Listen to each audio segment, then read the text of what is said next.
Hello students, welcome to today's session. Today I'll be revising chapters 1, 2 and 3 which are going to come in your upcoming exam. So let's begin with the first chapter, Introduction to Object-Oriented Programming Concepts. So what is a program? A program is a set of instructions which work upon a certain set of data. Okay, you know that computers cannot do anything unless they are given specific instructions, very precise instructions. Computers don't have brains like us. They need to be told exactly and precisely what you want it to perform. Okay, so set of instructions act upon the data, okay, and these two form a program. So a program consists of set of instructions which act upon a certain set of data. This is the meaning of program. So program is set of instructions plus data. So you know that machines can understand only zeros and ones, okay? So that is known as machine language. But writing your instructions or program in the form of zeros and ones is not very easy. It's rather quite difficult and it's error prone, okay? So next level of language was released known as assembly language. So assembly language replaced your sequence of ones and zeros with certain symbols, like let's say add. So this particular sequence was replaced by add, okay, add. So whenever you write add in the program now, okay, whenever you write add, it will be translated into this particular sequence and the computer knows what this sequence is, okay. It will understand you that it is supposed to add, okay. So in assembly language, the sequence of instructions were replaced by symbols, okay. But still, although assembly language is relatively easier than machine language, but it is still difficult. So that is why finally the third level of language was released, which is known as high level language. So this high level language is very similar to the English language and it is quite easy when you compare it with machine and assembly languages. High level language is relatively easy, okay.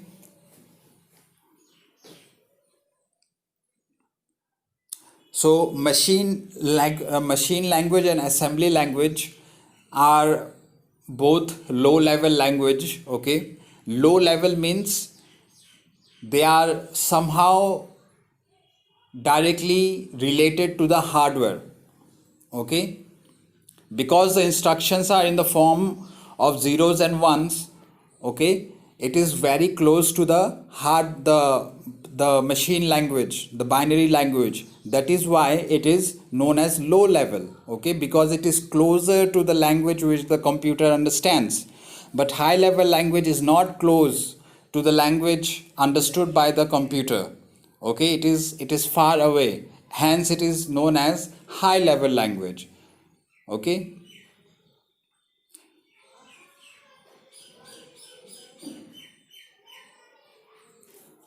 So now you have high level language, okay, but there are two ways in which you can write high level language. One is the procedure oriented way and the second one is the object oriented way. These are also known as programming paradigms, okay. So procedure oriented programming, POP, is a top-down approach. So in top-down approach, your main problem is divided into many sub-problems, and each sub-problem is solved and combined to form the ultimate solution for the main problem. Okay, this is known as top-down approach. Whereas object-oriented programming is exactly the opposite of POP model, because here you use bottom-up approach. Okay, so what is top-down? Top-down means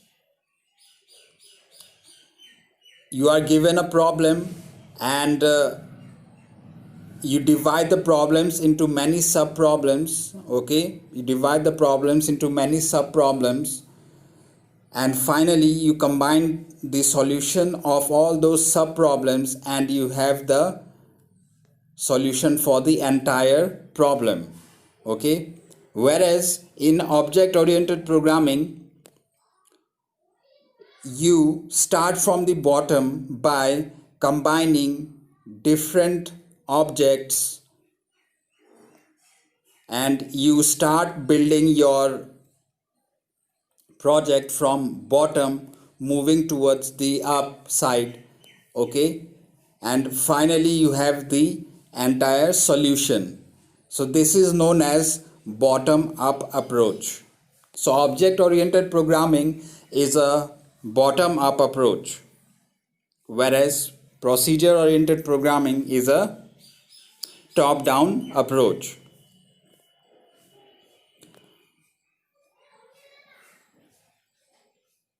So let's talk about objects now. So what are objects? Objects are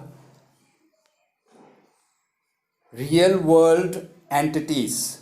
Okay, for example, bed, class, student, teacher, sun, moon, tree.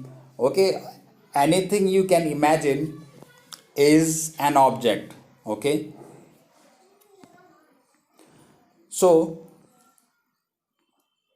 object oriented approach is very close to the real world, and hence it is easier for us to imagine and write our programs in the object oriented manner. Okay, so objects have two things.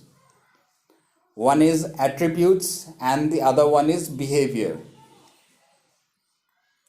Okay, so any object will have an identity,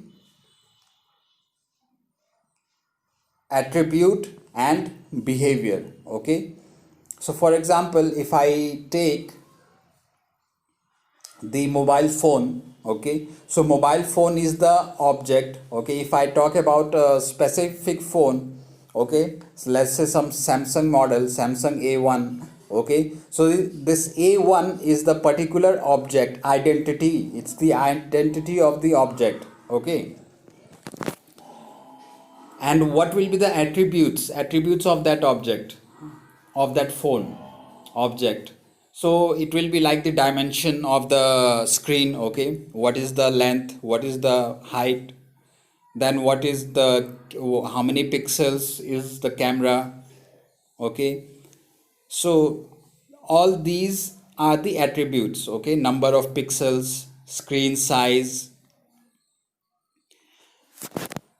And what is the behavior? Behavior is you can make a phone call, you can browse the internet, you can use WhatsApp for chatting. Okay, so these are the behaviors of the mobile phone, isn't it? Okay, so any object will have three things associated with it. One is the identity, second one is state, and the third one is behavior. What is the difference between attribute and state?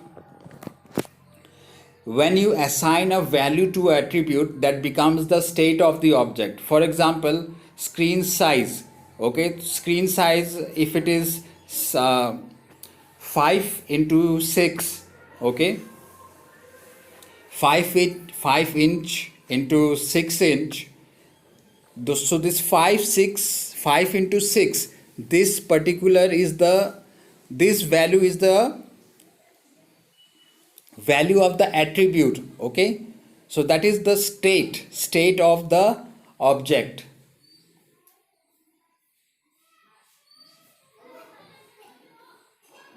Now let's talk about instance. So what is an instance?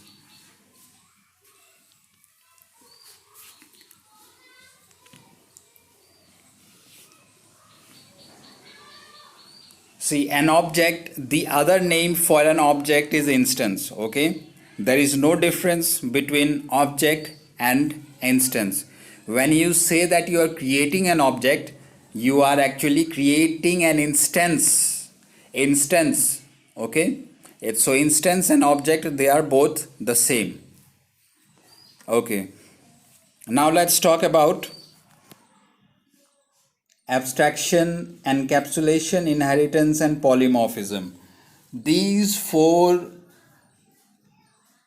elements are very important and fundamental to object oriented programming. Okay, any discussion of object oriented programming without these four elements is incomplete. They are so basic and so fundamental to object oriented concept. Okay, so what is abstraction?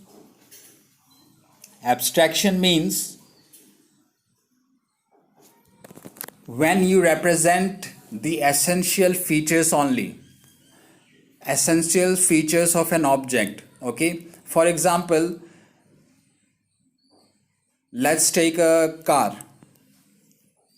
So in the car, you don't know how the car is working, but you know how to use the car. Okay, this is an example of abstraction. You know that if you turn the steering wheel towards the left, the car will go towards the left. If you steer it towards the right, the car will go towards the right. Okay, if you press the brake, then the car will stop. Okay, so you know how to use the car, but you don't know how it's working. This is known as abstraction. Okay, so the inner details, you don't know the inner workings, but you know how to use it. This is the meaning of abstraction. Okay, what is encapsulation? Encapsulation is when you, let's talk about in terms of Java first. When you combine functions and data, or in other words, when you combine methods and member variables into a single enclosed unit, that is known as a class. Okay, so a class encapsulates functions and data. So this process is known as encapsulation. Okay, for example, in our human body, okay, human body has got, let's say, heart, lungs, and kidneys, right? Kidneys work upon water, lungs work upon air, and heart works upon blood. So all these units are encapsulated inside skin, isn't it? They're encapsulated inside skin. We don't know how we cannot see it. It's encapsulated. Okay, so this is the meaning of encapsulation. The next topic is inheritance. So what is inheritance? So when you derive a class from a predefined class, that is known as inheritance. Okay, it is very similar to the real world example of inheritance, like how a child inherits from a father. Okay, so child inherits the properties of father, right? Similarly, in Java also, you can create a new class from an existing class. This process is known as inheritance. And what is polymorphism? Polymorphism is when a single object or a single function can behave differently according to the message it receives. Okay, so this is known as polymorphism. So what is polymorphism again? When a single function or object behaves differently, this is known as polymorphism.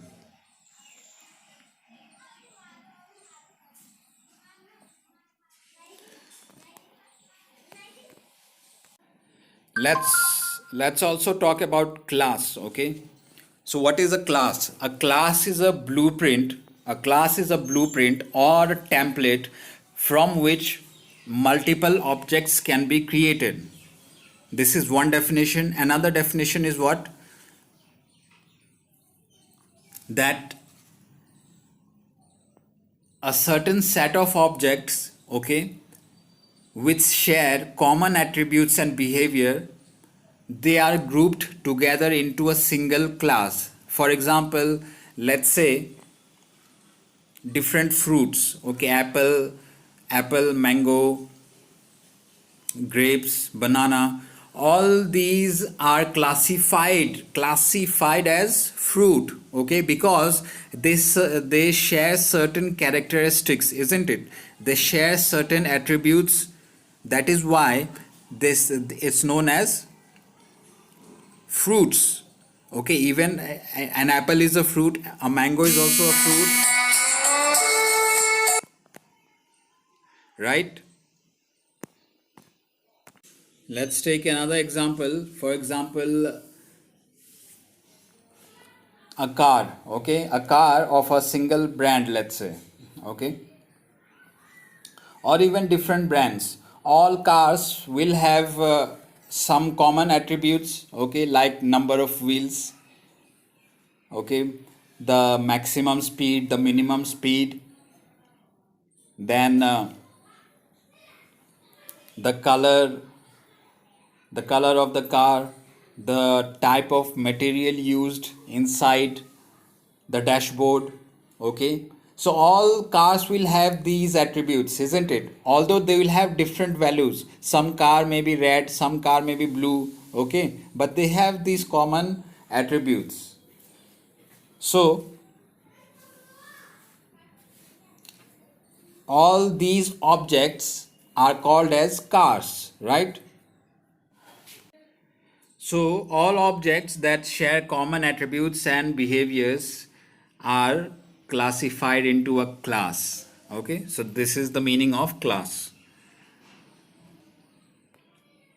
So I'll stop here. So this is a revision of chapter 1 completed. Thank you.